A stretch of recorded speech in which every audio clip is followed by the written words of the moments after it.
Welcome to a new episode of PCN Life. Tonight we have a local author on set to talk about his advice for inspiring young people. Health and Wellness is back with Duxbury Fitness to talk about some good stretches for the back. Life profiles a couple who have been musicians with the Plymouth Philharmonic for about 20 years. That's right, Julie. A family that loves music together stays together. Well, at least that's the impression PCN Life got when we met this couple, Laura Pardee Schaefer and Ira Schaefer, two longtime instrumentalists with the Plymouth Philharmonic. We stopped in at their home to talk about family, kids, and of course, music. It's a family affair. This is their story.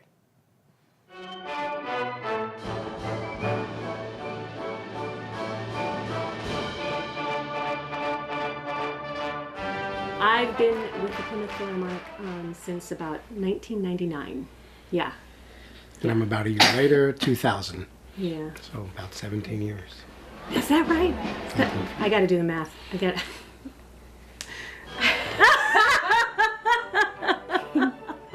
Music is a family affair, or at least it is for the Schaefer family. We stopped in with the family of four to see and hear the dynamics of being a Plymouth Philharmonic family. Music personalities. He's the bass. He is the rock. He's the steady guy, right? Yeah. Yeah. I am the oboe. I am neurotic. I'm Yep, that's supposed to do that. Constantly high-strung, a little bit obsessive. Plays with knives. Playing with knives. That's right. That's how I make my reeds. So, that's right. Generally, advice is not given unless asked for. No. Although Ira is a really good conductor. When it comes to actual oboe advice, I'm out. Oh gosh, no. I send her off to her double. No, right? Yeah, because there's oboists can get pretty obsessive about their tone, and nobody else in the world other than other oboists can tell the difference. So I'll ask him, do you like this reed or do you like that reed? The sound of it, and he'll go. Sure. Sounds like the last one. That's right. The Schaefer's daughters, Maya and Zoe, naturally took an inclination to music. And what can be cooler than free concert tickets to see mom and dad? Yeah, I want to play the violin. Yeah, right. What do you want to play? Nothing. Oh, you told me the other day what you want to play. Zoe said she wants to play the drums. Quite a few But times. then I changed a lot. But then she saw a girl playing harp on my phone. And then she's like, I want to play the harp. Yeah. But I think she still wants to play the drums. Yeah. And I also want to play guitar. And the guitar. There's a little bit of music Sometimes, time. yeah. There's a lot of listening to music time. Maya's very much into popular music now. As I said, Taylor Swift, but others as well. And we've started to expose her to some stuff on the way to school, like Journey, Chicago, Earth, Wind and Fire, right? Right. Right. Do you girls like going to the concerts? Yes. Yeah. What do you like about it? Hearing different music that I don't normally hear, and seeing other people that I know. And I think Zoe likes it a little bit because she hears music from Little Einsteins. That's right. She loves Little Right? Einsteins. Oh, she just got shy. Okay. So we like exposing it to them. Yeah. It's all in the family with music for the Schaefers. And what can be more special than spending time enjoying some classical music with your family at the Plymouth Philharmonic? Reporting for PCN Life, I'm Maureen Bates. Here at PCN Life, we often will have local authors come on and talk about their books. And we're very lucky today to have Darren Colucci. Hello, here with us. He's a Duxbury resident. He's an author. He's an attorney, a writer, an entrepreneur, a football coach, an inventor, and a public speaker. So thank you for being here. My pleasure. And the reason you're here is a book that you wrote, which I read and I sent to my grown children to read. Everything I never learned in school about how to be successful. Yes, ma'am. Thank you for reading it, by the way. I would love to talk about this book, and because everything in this book kind of shook me. And the first thing I said to you, and I wrote to you after I read this book and said, I wish I had read this in high school. I wish this was around when I was in high school. I get that a lot. Yeah, so what was it that inspired you to actually write this book? I was always interested in success, always, even as a kid. And the vexing question of why is one person more successful than another? So I did what most kids who are interested in that would do. I read books, I saw people give seminars, and the way that message was delivered in many cases would lose me. So it would either be people yelling and screaming, or there'd be a lot of mysticism talk, and the message got lost with the delivery.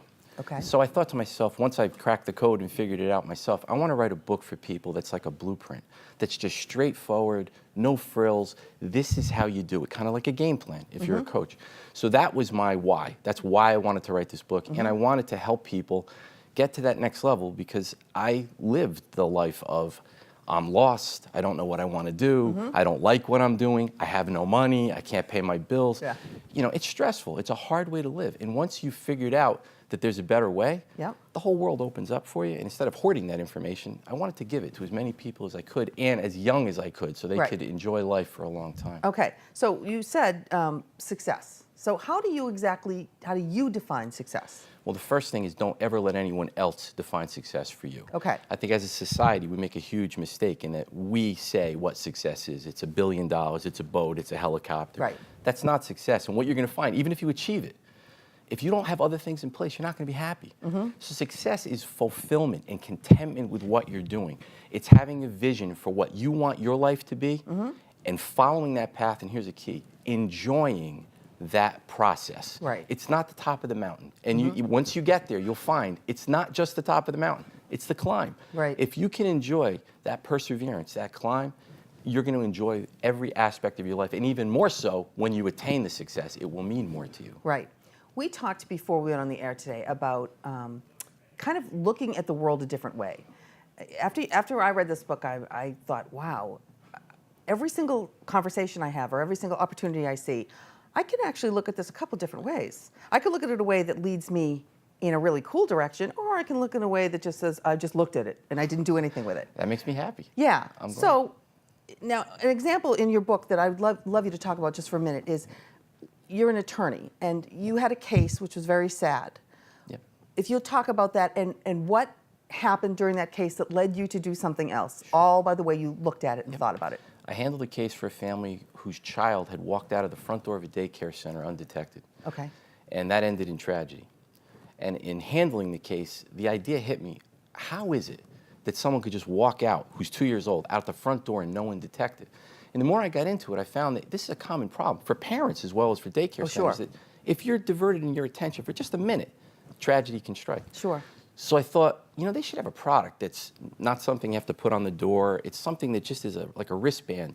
And optimally, you could set how far away these two wristbands can be before an alarm is activated. So if you want the child within 50 feet, if they go 51 feet, you would get notified. So the caretaker would be notified. Exactly. Okay. And that's where most people stop. And the reason they stop is because they think, well, that must already exist. Somebody had to have done that. Exactly. Right. Or- because it makes such sense. Yeah. It has to be out there. Or I have no background in science, and Right. so I'm not cut out for that. I just don't think that way. So I Right. started looking, and I found out the product didn't exist. Even though everyone was telling me it's got to exist, it didn't. But I didn't know the science behind these two things, so I called someone at MIT, someone I didn't know, and I said, here's my idea, would you be interested in being involved? And they said yes, Yeah. to develop this product. Right. And now we're in the stage where it's going to be a It's being reality. developed. And it's not only for children, it's for Alzheimer's patients too, who often wander. The more I thought about it, Yeah. the more uses it had. Alzheimer's patients, people with dementia, Right. Or even in a home setting, Right. children, pets, without shocking them. Right. It had many uses. And the point that I want to come back to is the fact that you saw something, you processed something, and then you did something. Yeah. You did something and about it. One of the things I try to point out in the book is mindset is so important. Yeah. Steve Jobs said it's very important, it's essential that you realize that when you look around, every single thing you see, every single thing you use was created by someone no smarter than you. Right. Now, most people don't believe that. They Right. think that geniuses create everything, and I'm not a genius, Yep. therefore I can't be successful. Right. So if you change that mindset and you think, why not me? Mm-hmm. And you get over that hump of fear, really, of I can't figure that out or I don't know how to do that, Right. everything changes. Right. So this is really a way to readjust the way you look at everything. Yes, ma'am. Everything. Let's talk a little bit about the audience for this book. Yeah. Now, when I read it, like I said to you, I said, oh, I'm reading this 40 years too late. Why couldn't I have read this a long time ago? Yeah. And it did strike me that it's a mature look at almost common sense. Without a doubt. Right.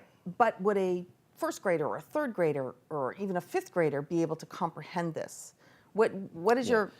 They're probably too young. But Okay. what I set out to do, and it feeds into what we were just talking about. Everybody told me, don't write a book for teenagers and young adults because they don't buy things, they don't have any money, and they won't listen. And they won't read it. And I thought, why? Why not? I'll try it. Yeah. So I wrote this book, and I thought, I'll get them to buy it. I'll get them to understand that this isn't preachy in any way. This is just how you do it. This is the blueprint on how to view opportunity in life and to try to get that mindset that I am capable of doing far more than I think. Right. That we limit ourselves by what we believe. You pointed to a quote when we were talking that said, my thoughts create my reality. Right. And the woman who created Alex and Ani, that's her quote, my thoughts create my reality. Right. So she's of the opinion that she can do anything. And people would say, well, that's easy. She owns a huge company and she's one of the Forbes richest people. She wasn't always. Right. She was like you or me, Right. who had an idea for a jewelry company, and she said, you know, I can make this a reality. Right. And then her whole world changed. I want to try to get that for more people. I want them Right. to understand it's possible, it's doable. You just need to know how to apply these techniques. That's it. Right. And it's something that you practice. It's like any good anything for you, whether it's good eating or good exercising or good thinking, it's something that you just learn to do and you envelop it into your life, correct? Oh, without a doubt. Yeah. I'm so attuned to it Yeah. that now if I hear somebody say or running themselves down, I'm not smart, I'll Yeah. never have any money. Yeah. I go right up to them, even if I don't know them, and I say, with that attitude, I can guarantee it. You won't. And no one has ever gotten mad at me because I think they want hope more than anything. And they like that someone's Right. saying to them, don't think that way. Right. You definitely can do this. Don't Right. run yourself down. Exactly. Now you talk about fear and you have an acronym for fear. What is that? I got that from Robert Kiyosaki, actually. He said, it's false events appearing real. False events appearing real. It's what we create in our mind as to worry. It's why it won't work. Yes. So if you come up with an idea, you will tell yourself, it'll never work. They already have it. I don't know anything about it. I don't have enough money to do it. You're creating trouble for yourself. And the box. You're Yeah. creating the box that you will then be stuck in forever. So you were Right. kind enough to say it's a different way of looking at things. Oh, yeah. So again, I'm just kind of attuned to it that I look at things and I say, why not? I don't look at things and say, I can't do that. Right. I'll never do that. Yeah. That's beyond me. I just feel like if I can't figure it out, I'll get someone to help me figure it out. Exactly. You know, it's just a different way of looking at it. So get rid of this fear. Well, fear stops us from doing just about everything, but it's hardly ever called fear. As adults, we don't often say, I was so scared. Right. I'm too we scared don't admit to do that. No, we don't admit that we're afraid. No, we say, I'm too old, I'm Right. too young, Yep. it takes money to make money, I don't have the education, I had bad parents, I have a disability. Yep. There are a million, and the older you get, the more excuses you get. Now Right. I have kids, I Right. have responsibilities, I have a mortgage. That's all. I'm just afraid to go after what I want for fear that it won't occur. Right. Some people would rather keep it, I feel, as a dream because it means more to them that it's possible Yeah. than to try and in their minds Fail. Right, right. and that's another thing that I go into in depth. This whole concept of failure. Failure, Yeah, right. It's ridiculous Right. that we think failure is the worst thing in the world. It's the best thing. It is, Yeah. because I look at it like every successful venture was 10,000 failures Right. that were overcome to get to the success. Exactly. Nobody invented the light bulb overnight. It was 10,000 failures right. to invent the light bulb. Right. And there we go. It's just a course adjustment. Yep. Stop looking at it like, oh my God, I failed, it's embarrassing. Right. Now, kids, the environment that kids are in today, and you have a child, I have 2 kids, and they're older now, they're through college, but I often worry about what kids are exposed to today. Kids growing up in 1st grade through 10th grade, let's say, they have scheduled lives from the minute they get up, what they have to study, when they have to do their homework. Now they have to go to their after-school activities. They have to belong to gymnastics and this and that and that. And it seems like kids don't have breathing space anymore. Everything is given to them in certain blocks. Does this enable or disable kids from being able to think the way you talk about? 100%. You're absolutely right. So what do we do? Who do we start with? There are quotes in that book that you have to understand aren't just quotes. If you read a quote and go, oh, that's pithy, Yeah. it doesn't really affect you. Right. One of the quotes in there is the greatest resource we have is resourcefulness. And as parents, we've taken resourcefulness away from our kids. We figure out everything for them. Yeah. We don't allow them to figure anything out. Right. Resourcefulness will get you where you want to go as long as you believe you can do it. Right. And the other point that I wanted to make was you say kids today, they are bombarded by bad advice. Sometimes well-intentioned bad advice, Right. but just horrible advice. Murphy's Law, whatever can go wrong will Will go wrong. What a You're doomed. horrible mantra. You are doomed if you believe that is right. true. Or if you go into things thinking whatever's can go wrong will go wrong. It's terrible. And the quote from Forrest Gump, life is like a box of chocolates. You never know what you're going to get. That could be the worst movie advice in history. Okay, why? Because a lot of people will say, Darren, why are you saying that? I'm happy to give you my point of view on that. Life should never be a box of chocolates you don't know what you're going to get. You should carve out what you want. You should see what you want and go after it, and it shouldn't be a surprise when you get it. I think the worst thing you can do is wait for fate to intervene. Right. Because if you're an adult and you're watching this, you know that 99.99% of the time, fate never intervenes in a good way. You waited and waited and waited for something to happen, and it never occurred. Right. So why would you ever wait for that feather to come down and land on your book and you're going to be special instead of going out and saying, look, this is what I want to do with my life. This is what excites me. This is what's going to help me get to where I want to be. Right. I'm going to carve out a path towards that. Right. That's really what you should be doing. And millennials and kids these days also are given advice by their parents and by their school systems, and not that there's anything wrong with parents giving advice or thinking this way, but you have to go to the best schools. You have to get great grades. You have to do a whole bunch of volunteer stuff. I mean, it's almost like they don't ever get to figure out, what is it that I want to do? What is it that makes me happy? And that's what your whole book is saying, is that you got to find out what's making you happy, correct? Absolutely. Every one of us has had the homework assignment. What do you want to be when you grow up? When you grow up. Right. They should have a whole class in how to answer that question, because everybody just wants to complete the assignment. And they don't put any thought into it. Now, when you give it to a 5th grader, it doesn't mean as much. But if you ask someone who's in the 12th grade or in college, they're just going to complete the assignment. They all want to be marine biologists. Everybody wants to be a marine biologist when they're 7 years old. I don't even think marine biology exists. I'm not even sure that that's a real thing, but everybody wants that because they don't put any thought into what they actually want to do with their life. So I told a story in that book that Steven Spielberg told his mother, I want to be a filmmaker. Right. And his mother did an extraordinary thing, in my opinion. She would let him cut school once or twice a year to make movies, and she would be the only actor in the movie. Right. But she conveyed to him how important it was, I think, by doing that I'm taking it seriously. I think this is something you should be dedicating time, and it's so important, I'm going to let you take a day off from school. Now, I'm not advocating anybody cutting school, but that's just an example of allowing children to say, you know, I am moved by this. This is something I'm interested in. And maybe parents taking it more seriously than we tend to. Right. And in our last minute or so, what advice would you give parents? This is a hard thing for people to accept because you're well-intentioned. You want the safest path for your child. Sure. That's sometimes very bad advice, to always have them do the safest thing. But that's your job, is to keep them safe. Right. And it's hard to admit that I can only effectively teach what I know. So let's just make a fictitious person up. If you are a father and you're unhappy with your job and you're unhappy with where you are in life, it's hard to pass along good advice about success seeking if you never did that. Right. So maybe something like this is a good thing for a parent to give to a child for their graduation. It says, look, this is another way to look at life. Right, right. And if I had to do it over again, maybe I would have followed some of these things, and I think I would have been a little bit happier. Yeah. That's probably the best advice you can give your children. Right, absolutely. I hope to have you back. I'd love to talk come about back. Thank you the very different much. chapters in the book, which are really interesting. We're going to show your website on the screen. And the book is everything I never learned in school and about how to be successful, and I loved it. Personally, I just thought it was very inspiring. I appreciate it. And a local author, and congratulations. Thanks. Very nice to meet you. I it was very appreciate nice it. to Thank meet you you very and much. have you here today. And we'll now go to health and wellness. Health and Wellness is back at Duxbury Fitness with some information on stretches for your back.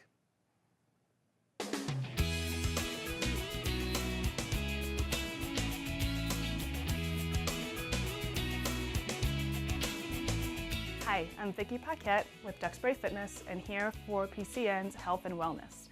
Today I want to talk a little bit about the lower back. Many clients come in suffering from lower back pain, and one of the first things they tell me is they want to avoid doing anything with their lower back because they're afraid of bothering it. They're afraid of spasms, of throwing their back out. And generally the idea is if they work their lower back, then they'll actually hurt their lower back, which couldn't be farther from the truth. Lower back pain usually stems from a weak lower back and a weak abdomen. It also stems from extreme tightness elsewhere. So avoiding any kind of lower back work makes you overcompensate with the upper back, the hamstrings, the quads, hips. Everything else takes over, making the lower back weaker and tighter, and then creating more pain. So today I'd like to show you a little bit of different stretches that you could do for the lower back. So the first stretch I'd like to show you targets the hamstring. The upper hamstring tightness is really the key in lower back tightness. Typically, people will tend to stretch their hamstrings and they hit more of the mid or lower area. So we want to really focus on where that hamstring attaches into the glute. So what I like to do is put one foot right up on the bench and sit down. So my goal is for my hamstring to actually touch my calf versus leaning forward.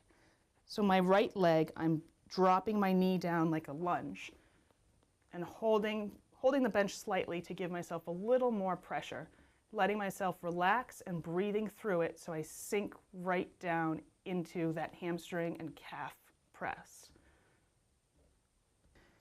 So the next stretch I'd like to show you actually stretches the piriformis. Piriformis syndrome can really affect lower back pain and actually mask itself as sciatica. So this stretch targets right across the top of the glute. Put my left leg up, and I want my leg flat with the bar as much as possible. And I'm dropping my back knee down to sink into the stretch. Again, you just want to focus on sinking down and not leaning. So where people tend to go wrong is they'll lean into it, and that puts more strain on the middle back. So keep yourself nice and straight and sink down. Another great upper and mid back stretch is to use the foam roller. Lift your hips up and support your head. You want to let your shoulder blades sink back and hips come down to the floor. So you're pushing your rib cage right up at the ceiling, and try to just let yourself be slightly dead weight where you're just hanging right over it. This opens the rib cage, stretching out all the muscles that attach into the rib cage, as well as the middle back. So like we said when we first started, the lower back is key with stretching and strengthening. Today we touched just on stretching, but strengthening your back is just as important. So please don't ignore lower back exercises. Do your stiff-legged deadlifts, do your back extensions, don't ignore those. Speak with somebody who knows what they're doing so you do them well, and that will alleviate some lower back pain. Thank you for watching. I'm Vicki with PCN's Health and Wellness. Thanks for watching. We hope you enjoyed the stories we brought tonight. We're always looking for story ideas, so submit your ideas at our website. You can watch replays of all of our stories on YouTube or PACTV's Prime station, also found at pactv.org. Have a great week, and we'll see you in 2 weeks for a new Life episode.